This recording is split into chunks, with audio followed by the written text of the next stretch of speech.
Are you guys ready?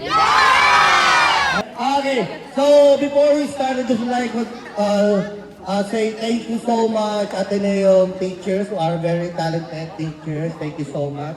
And kids, good luck. And you make sure you enjoy in every game, ha? Okay, in sports, it's not about only in the competition. It's not about only winning, right? So the important is you enjoy in every game. You enjoy playing with your friends, classmates, regardless if you're going to play with them or against them, right? So that's the whole purpose of sports, right? So again, what we always remind you guys that if you hit someone, you bump them, that's part of the game, right? Football is a physical game, but you have to say sorry, right? So that's very important.